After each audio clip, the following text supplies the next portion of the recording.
बिस्मिल्लाहिर्रहमानिर्रहीम। अस्सलाम वालेकुम। Science grade 5 unit number 4 health and sickness. Health का क्या मतलब होता है? हेल्थ का मतलब सेहत या तंदुरुस्ती एंड सिकनेस मतलब बीमारी। In this chapter we are going to read about what is infection, कि इन्फेक्शन क्या होता है और इंसान कैसे बीमार होते हैं, और जो माइक्रो ऑर्गेनिजम्स होते हैं वो कैसे बॉडी के अंदर एंटर होकर लोगों को बीमार करते हैं, ह्यूमन बॉडी को बीमार करते हैं। And moreover in the end we will know about the ways to avoid infection, मतलब हमें तरीके बताए जाएंगे कि किस तरह हम इस बीमारी से, इन बीमारियों से बच सकते हैं, उसकी प्रिकॉशंस बताई जाएंगी। कीवर्ड्स: इन्फेक्शन मतलब बीमारी, इन्फेक्शियस का मतलब होता है ऐसी चीज जो बीमारी पैदा करे, कॉन्टेमिनेटेड मतलब गंदा, रेजरवायर मतलब रुका हुआ, जमा हुआ, इसको बोलते हैं। Now microbes are too small to be seen with the naked आई।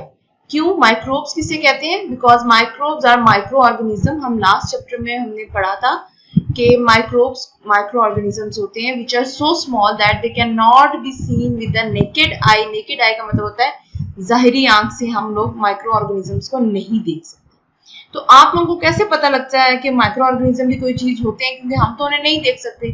तो वो कह रहे हैं when you see mouldy bread in your fridge you are seeing colonies और ग्रुप ऑफ माइक्रोब्स। अब अगर आपने कभी नोट किया हो कि आपके फ्रिज में बहुत दिन तक ब्रेड पड़ी हो, वो ब्रेड खराब हो जाती है, जिसको हम नॉर्मल जुबान में बोलते हैं कि ब्रेड को उल्ली लग गई है, ग्रीन ग्रीन कलर की। तो वो एक्चुअली क्या होता है, वो कॉलोनीज होती हैं और ग्रुप्स होती हैं माइक्रोब्स की, मतलब बहुत ज्यादा thousand and millions of number में वो होते हैं, जिसकी वजह से वो हमें फिर नजर आने लग जाते हैं। ठीक, सिमिलरली कह रहे हैं when you get a cavity और टूथ डिके, मतलब जब आपके दांत खराब होते हैं, दांतों में कीड़ा लग जाता है, there is a particular type of microbe growing in your mouth. अब ये भी क्या है कि एक खास किस्म का माइक्रो ऑर्गेनिज्म होता है जो आपके मुंह के अंदर ग्रो कर रहा होता है, जिसको हम बैक्टीरिया बोलते हैं। ये हमारे जो टूथ होता है, हमारा जो दांत होता है, उसको डिके कर देता है, मतलब उसको खराब कर देता है, उसको आहिस्ता आहिस्ता खत्म कर देता है, तोड़ तोड़ के। Colourless film called plaque that constantly forms on your teeth. Plaque किसे कहते हैं? अब आपने देखा होगा बहुत सारे लोग जो अपने दांतों का ख्याल नहीं रखते, उनके दांत जो होते हैं वो येलोइश टाइप हो जाते हैं, और उनके दांतों के ऊपर, क्योंकि हमारे दांतों का कलर व्हाइट होता है, तो उनके दांतों का कलर चेंज हो जाता है, मतलब येलो हो जाता है और एक लेयर सी बन जाती है। उस लेयर को बोलते हैं yellow plaque. It is responsible for infection in our gums. Gums कहते हैं आपके जो मुसूरे, मतलब जो ये जो रेड पार्ट होता है आपके माउथ में, दांतों के ऊपर, and cause cavities and tooth decay. We can harden into tartar if not removed daily.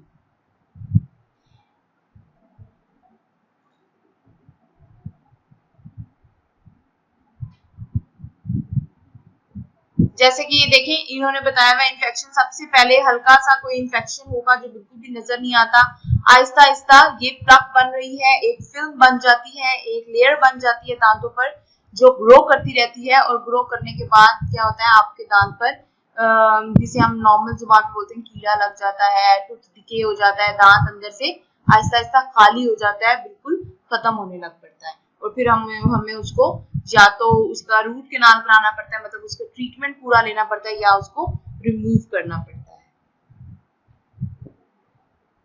Now next topic is infection. अब इन्फेक्शन क्या होती है? इन्फेक्शन डिजीज होती है, ठीक, बीमारी को बोलते हैं। जब भी disease causing micro organism attack the human body they cause infection and disease. जब भी कोई माइक्रो ऑर्गेनिज्म, मतलब ऐसा, अब हर माइक्रो ऑर्गेनिज्म डिजीज नहीं कॉज कर सकते, इसलिए वो कह रहे हैं कि ऐसा माइक्रो ऑर्गेनिज्म जो डिजीज कॉज करता है, अगर वो ह्यूमन बॉडी के अंदर एंटर हो जाए तो वो उस बॉडी को बीमार कर देता है, और उस बीमारी को हम क्या बोलते हैं? Infection. Some diseases spread from person to person और थ्रू अदर ऑर्गेनिज्म। कुछ बीमारियां ऐसी होती हैं जो एक इंसान से दूसरे इंसान को लगती हैं, और कुछ बीमारियां ऐसी होती हैं जो डिफरेंट ऑर्गेनिज्म से लगती है। These are called infectious diseases. Infectious मतलब वही बात कि ऐसी चीज जो इन्फेक्शन को प्रोड्यूस करे या इन्फेक्शन को फैलाए या इन्फेक्शन पैदा करे, उन चीजों को हम बोलते हैं। अब यहाँ इन्होंने हमें कुछ डिजीजेस के नाम बताए हुए हैं जो कि इन्फेक्शियस डिजीज होती हैं। For example polio, tuberculosis, malaria, dengue etcetera. अब ये वो डिजीजेस हैं कि ये हमें कॉज होती हैं बाय माइक्रोब्स या माइक्रो ऑर्गेनिजम्स, लेकिन हमें नजर नहीं आ रहा होता कि हमें मलेरिया होने वाला है, हमें डेंगू होने वाला है, पर वो आफ्टर सम टाइम, कुछ दिनों के अंदर वो बीमारी पैदा हो जाती है हमारी बॉडी में। ठीक, अब वो कह रहे हैं कि how do these micro organism attack और इन्फेक्ट अस, कि कैसे ये माइक्रो ऑर्गेनिज्म हमें हमारी बॉडी को अटैक करते हैं और हमें फिर बीमार करते हैं। किसी भी माइक्रोब को, किसी भी पैथोजन को हमारी बॉडी के अंदर या ह्यूमन की बॉडी के अंदर एंटर होने के लिए कुछ स्टेजेस से गुजरना पड़ता है। उन स्टेजेस को यहाँ पर इन्होंने नाम दिया हुआ है चेन ऑफ इन्फेक्शन। पैथोजन उन माइक्रो ऑर्गेनिजम्स को बोलते हैं स्पेसिफिकली जो बीमारी को कॉज करते हैं, जो बीमारी पैदा करते हैं, उन माइक्रो ऑर्गेनिज्म को हम पैथोजेनिक बोलते हैं। अब पैथोजेनिक माइक्रो ऑर्गेनिज्म किस तरह अटैक करते हैं, इन्होंने चेन ऑफ इन्फेक्शन दी हुई है, इसके 6 स्टेप्स होते हैं, इवेंट्स होते हैं। Number 1 is pathogenic micro organism, कि सबसे पहले तो आपके पास क्या हो, आपके पास वो माइक्रो ऑर्गेनिज्म हो जो कि बीमारी कॉज करता है। Number 2 is reservoir. अब रेजर्वॉयर उस जगह या उस चीज को बोलते हैं जिसके अंदर या जिसके ऊपर वो माइक्रो ऑर्गेनिज्म रहता है, सरवाइव करता है। Number 3 is means of escape. Escape का मतलब होता है फरार हो जाना या भाग जाना। तो अब ये माइक्रो ऑर्गेनिज्म अपने रेजर्वॉयर से कैसे भागेगा, जैसे फॉर एग्जांपल मैं आपको बताती हूँ कि अगर हमें जुकाम होगा तो जुकाम हमें वायरसेस की वजह से हुआ है। मैं छींकूंगी या खांसूंगी तो उससे क्या होगा कि जो वायरसेस हैं या जो जर्म्स हैं वो क्या होंगी, वो एस्केप कर जाएंगी, वो भाग जाएंगी मेरी बॉडी के अंदर से कहीं और, मे बी किसी इंसान के ऊपर, मे बी किसी चीज के ऊपर। तो उसे बोलते हैं मीन्स ऑफ एस्केप, कि माइक्रो ऑर्गेनिज्म कैसे एस्केप करता है, कैसे फरार करता है। Next is mode of transmission. इसका मतलब है कि किस तरह से या किस चीज से वो जो माइक्रो ऑर्गेनिज्म है वो ट्रांसमिट होता है, मतलब ट्रांसफर होता है फ्रॉम द रेजर्वॉयर से होस्ट की तरफ। होस्ट उस ऑर्गेनिज्म को कहेंगे जिसके ऊपर वो अटैक करेगा। Means of entry. Means of entry का मतलब ये है कि उस होस्ट की, उस इंसान की, उस ऑर्गेनिज्म की बॉडी के अंदर वो किस तरह से एंटर हुआ या कहाँ से एंटर हुआ। जैसे अगर माइक्रो ऑर्गेनिज्म था गंदे पानी के अंदर और वो पानी हमने पी लिया, तो मोड ऑफ ट्रांसमिशन या मीन्स ऑफ एंट्री क्या हुआ, हमारा माउथ, और मोड ऑफ ट्रांसमिशन क्या हुआ, वाटर, कि पानी से ट्रांसमिट हुआ, और मीन्स ऑफ एंट्री कहाँ से अंदर किया, इंटर कहाँ से किया उसने, हमारे माउथ से, जब मैंने पानी को पिया। होस्ट ससेप्टिबिलिटी, इसका मतलब ये होता है कि जिस ऑर्गेनिज्म के अंदर गया है वो माइक्रो ऑर्गेनिज्म, वो कितने अरसे में या किस तरह से उसको डैमेज करेगा या इंफेक्ट करेगा। अब यहाँ पर इन्होंने एक्सप्लेनेशन दी है इन प्रोसेस की। तो नंबर 1 क्या प्रोसेस था, number 1 is the pathogenic micro organism, कि सबसे पहले तो आपके पास क्या होना चाहिए, डिजीज कॉजिंग माइक्रो ऑर्गेनिज्म होता है। नंबर 2 क्या होता है, रेजर्वॉयर। रेजर्वॉयर क्या कहते हैं, उस इन्वायरमेंट को कहते हैं जिसमें वो पैथोजन जिंदा रहता है या उसमें पाया जाता है। फॉर एग्जाम्पल वाटर हो गया, सॉइल मतलब मिट्टी हो गई, और शायद कोई और इंसान हो गया जिसके अंदर ऑलरेडी वो प्रेजेंट है। थर्ड क्या होता है, थर्ड होता है आपका means of escape. Means of escape का मतलब क्या है कि रेजर्वॉयर से वो पैथोजन कैसे फरार होएगा या कैसे आगे की तरफ जाएगा। तो इन्होंने एग्जांपल दिया है कफ और स्नीज, खांसी या छींकने से। Number 4 is mode of transmission, कि कैसे वो from the reservoir to the host transfer होगा। होस्ट उस ऑर्गेनिज्म को कहेंगे जिसके अंदर जर्म रहकर उसको बीमारी पैदा करता है, उसको हम बोलते हैं होस्ट। वो कोई भी इंसान हो सकता है, वो कोई भी ऑर्गेनिज्म, लिविंग ऑर्गेनिज्म हो सकता है। The 5th link in the chain is entry of pathogen, मतलब किस वे से जो है pathogen inside the host body गया है। The final is the how vulnerable the host is to the infection, कि किस शिद्दत के साथ या किस तरह से या कितना वो होस्ट जो है उस बीमारी से अफेक्ट होगा। Ways for micro organism to enter the human body. अब ये रास्ते बता रहे हैं या तरीके बताएंगे कि जिस तरह जो माइक्रो ऑर्गेनिज्म है वो ह्यूमन बॉडी के अंदर एंटर हो जाते हैं और बीमारी पैदा करते हैं। नंबर 1 इन्होंने बताया है through direct contact. Through direct contact का मतलब ये है कि डायरेक्टली आप जर्म्स के साथ कॉन्टेक्ट करें। जैसे अब किसी बंदे को बीमारी है, वो इन्फेक्टेड है। अब मैं आपको एग्जांपल देती हूँ आजकल जैसे कोरोना, अगर किसी इंसान को कोरोना है, अगर हम डायरेक्ट उससे कांटेक्ट करते हैं तो वो ट्रांसमिट हो जाता है एक इंसान से दूसरे इंसान की तरफ। नेक्स्ट है through indirect contact. It means the infection may spread indirectly when skin comes into contact with contaminated objects or surfaces. अगर हम किसी ऐसी चीज को टच करते हैं जो इन्फेक्टेड पर्सन ने टच की हो या जिसके ऊपर माइक्रो ऑर्गेनिज्म हो जो कंटेमिनेटेड मतलब गंदी हो, तो उससे क्या होता है कि डिजीज जो है वो आगे ट्रांसफर हो जाती है। एग्जांपल दी हुई है डायरिया एंड इन्फ्लुएंजा। नेक्स्ट है through air. Some infection spread when an infected person coughs मतलब खांसी करता है, स्पिट्स मतलब थूक फेंकता है और स्नीजेस मतलब छींकता है। उससे क्या होता है कि स्मॉल इन्फेक्टेड पार्टिकल्स जो होते हैं वो एयर के अंदर फैल जाते हैं और कोई भी इंसान जो उनके आसपास होता है अगर उसी एयर में बैठ के वो सांस ले रहा है, उनके उसी एरिया में है, तो क्या होता है कि वो पार्टिकल्स सांस नाक के जरिए सांस लेते हुए नेक्स्ट पर्सन की बॉडी में ट्रांसफर हो जाते हैं और वो भी बीमार हो जाता है। For example SARS which spread through air. Number D is through water.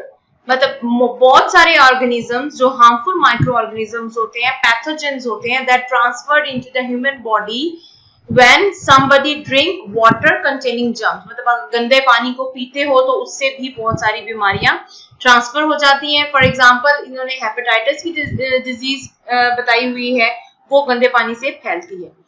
Number E is through contaminated food. Contaminated का मतलब ये होता है गंदी फूड, खुराक। अगर गंदा खाना खाते हैं उससे भी क्या होता है कि माइक्रो ऑर्गेनिज्म हमारी उस खाने से हमारी बॉडी के अंदर ट्रांसफर हो जाते हैं और इंसान बीमार हो जाता है। For example pin worms in example of disease that spread through contaminated food. Next है थ्रू एनिमल्स और इंसेक्ट। बहुत सारे जानवर और बहुत सारे कीड़े मकोड़े भी ऐसे होते हैं जो कि बीमारी पैदा करते हैं। सबसे नॉर्मल सबसे कॉमन एग्जाम्पल जैसे मलेरिया की, डेंगू की, कि वो मच्छर से होती है, इंसेक्ट। तो it means that micro organism can be transfer from animals to human. For example Congo virus transfer to human through an infected animal. Congo के अलावा मलेरिया भी कह सकते हैं आप, डेंगू भी बोल सकते हैं। थ्रू कट्स और वुंड्स। कट्स और वुंड मतलब जख्म वगैरह, अगर किसी की बॉडी पे कोई है, कोई कट लगा हुआ है, तो क्या होता है कि आपकी जो स्किन होती है वो ओपन हो जाती है। जब वो ओपन होती है तो इर्द गिर्द की जोन से भी माइक्रो ऑर्गेनिज्म आपके इर्द गिर्द प्रेजेंट होते हैं, हार्मफुल माइक्रो ऑर्गेनिज्म, वो आराम से उस बॉडी के अंदर एंटर हो सकते हैं थ्रू कट्स और wounds. Next topic is ways to avoid infection. अब यहाँ पर हमें वो तरीके बताएंगे जिसकी वजह से हम बीमारियों से, इन्फेक्शन से बच सकते हैं और हेल्दी रह सकते हैं। One is washing hands. Obviously अगर हमें हैबिट हो, हमें ये आदत हो कि हम अपने हाथ बार बार साबुन से धोएं, तो क्या होता है कि हम बीमारियों से बच सकते हैं। फॉर एग्जाम्पल अगर आपको खांसी आए, छींक आए, अगर आप टॉयलेट यूज करते हैं तो इट इज वेरी गुड कि आप फौरन उसके बाद आकर अपने हाथों को धोएं। Keeping food cover. Next is अपने जो खाना है बनाया हुआ है उस फूड को कवर्ड रखें ताकि कोई भी जर्म्स, कोई भी हाउस फ्लाइज जो होती हैं, मतलब जो मक्खियां वगैरह होती हैं, वो उस खाने के ऊपर आकर ना बैठें क्योंकि वो कॉन्टेमिनेटेड होती हैं। यूज बॉयल्ड और फिल्टर्ड वाटर। जो पीने का पानी होता है वो साफ सुथरा इस्तेमाल करें।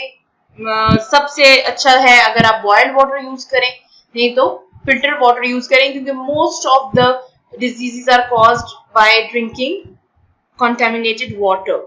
Next is keep it to yourself. Keep it to yourself का मतलब ये कि अपने तक रखें। कि अगर एक बंदे को कोई बीमारी है, कोई इन्फेक्शन हो गया है, तो उसको फैलाए मत, खुद को बचाए और अपने आप को सेफ रखे। अगर वो खुद अपने आप की केयर करेगा तो वो उस बीमारी को ट्रांसफर नहीं करेगा। It means one who is infected should stay away from the people as much as they can, जब तक कि वो सेहतमंद ना हो जाए। Be careful with cuts and scratches. अगर आपको कहीं चोट लग गई है, आपके कहीं जख्म बन गया है, कोई कट बन गया है, तो उसका फौरन से इलाज करें, उसको ओपन मत रखें, क्योंकि आपको पहले भी बताया कि जब आपकी बॉडी में कोई भी जख्म वगैरह की जगह ओपन होती है तो direct micro organism, pathogenic micro organism उस कट के अंदर एंटर हो जाते हैं। Ways to keep healthy. अब यहाँ पर ये तरीके बता रहे हैं कि क्या तरीके हो सकते हैं कि हम अपनी बॉडी को सेहतमंद रख सकें। There is a defense system in our body like an army on a border which fight against harmful microorganisms.